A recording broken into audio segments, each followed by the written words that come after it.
Aujourd'hui, j'aimerais te poser une question. Qu'est-ce qui t'empêche de passer à l'action?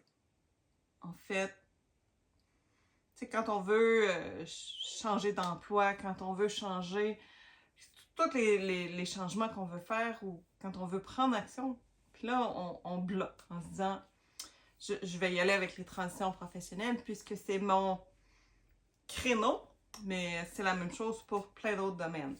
En fait, on se dit j'ai pas le temps, j'ai pas les connaissances, j'ai pas les compétences. Qu'est-ce que les gens vont penser? Euh, le, Comment je vais intégrer une nouvelle équipe?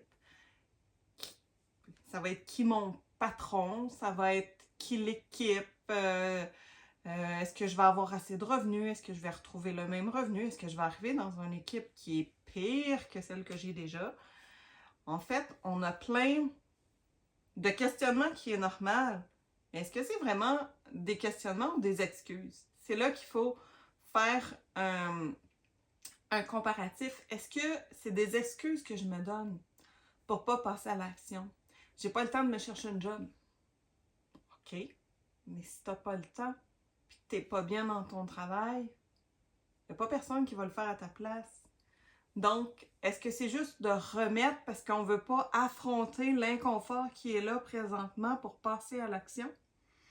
J'avais une discussion avec une cliente en accompagnement un à un au début de la semaine et elle, elle est en exploration de recherche d'emploi présentement.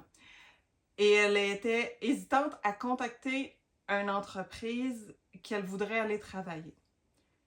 Et c'est vrai que c'est déstabilisant. J'en suis tout à fait d'accord. C'est toujours déstabilisant de faire quelque chose qu'on n'a pas l'habitude de faire ou qui est nouveau parce qu'on ne sait pas comment les gens vont réagir. Qu'est-ce que je vais dire? Est-ce que je vais bégayer? Mais ça se prépare, ça aussi. C'est ce qu'on a fait avec cette cliente-là. Dans le fond, on a préparé. On a fait un peu des jeux de rôle. On a regardé c'est quoi les questions qui pourraient être posées.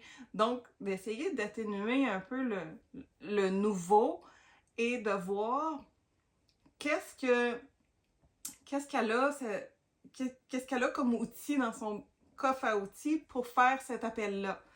Donc, c'est ce qu'on a exploré, puis on a vu, elle l'avait déjà fait avant, mais ça faisait quelques années.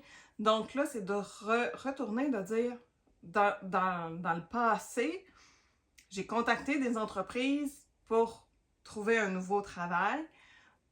Qu'est-ce que j'ai fait? Comment je me suis sentie? Puis comment je me suis sentie après aussi? Est-ce que je suis fière d'avoir fait les démarches? En fait, que la réponse soit positive ou négative, on n'a pas le contrôle sur le résultat, mais on a du contrôle sur nos actions qu'on va poser pour peut-être arriver à un résultat positif. Je peux pas dire à une personne, contacte-les, oui, ça va super bien aller. Non, je peux pas dire ça à quelqu'un. Par contre, si tu as fait toutes les actions nécessaires qui étaient sous ton contrôle, de te préparer, de te renseigner sur l'entreprise, de poser des questions. Si tu as des gens que tu connais, qui ont des connaissances, qui connaissent quelqu'un, on voit le genre, qui travaille dans cette entreprise-là, ben, on peut les contacter puis poser des questions. Et aussi d'avoir quelqu'un de faire son bout de chemin, de contacter l'entreprise et aussi d'avoir des gens à l'interne qui peuvent nous référer. C'est une autre approche. Mais c'est de voir qu'est-ce que je peux préparer en amont pour cet appel-là et de passer à l'action quand même si je suis mal à l'aise. Parce que si on attend que toutes les conditions soient optimales, ça n'arrivera jamais. Donc, c'est de passer à l'action malgré l'inconfort, puis de voir qu'est-ce qui se cache derrière ces excuses-là. Est-ce que c'est une fausse croyance qui est là? Est-ce que c'est que j'ai peur? Est-ce que c'est une peur? Est-ce que c'est une fausse croyance? Est-ce que c'est une peur? Est-ce que c'est de l'aversion? Est-ce que c'est de l'ignorance? Donc, quand on peut identifier d'où ça vient, cette crainte-là de passer à l'action, bien, on devient plus fort. Est-ce que ça rend la chose plus facile? un peu, mais il faut quand même sentir le petit, le petit frisson parce que des fois c'est de l'excitation, puis d'autres fois c'est plus difficile parce que c'est quelque chose de difficile à annoncer.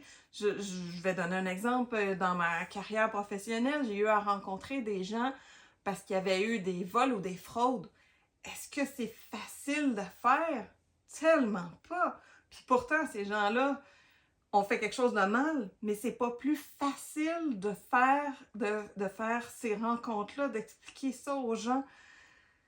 C'est pas facile. Les minutes avant, on se sent pas bien. Des fois, on a chaud, puis on va aux toilettes plein de fois, mais après ça, on fait comme, OK, c'est fait, puis on passe à l'action parce qu'on n'a pas le choix, comme gestionnaire, de poser ces gestes-là. On peut pas garder quelqu'un qui nous a fraudé. C'est impossible, là. C'est quel message ça passe aux autres employeurs ou même quelqu'un qui fait pas bien son travail, il faut le rencontrer, même si c'est des discussions qui sont plus challengeantes. Il faut le faire. Donc, puis je vais vous poser une petite question aussi. Quand vous avez probablement déjà donné votre démission à un emploi, comment vous vous sentiez quand vous avez remis votre démission, même si vous aviez trouvé un travail super intéressant, puis qui vous convenait? Moi, j'ai toujours eu,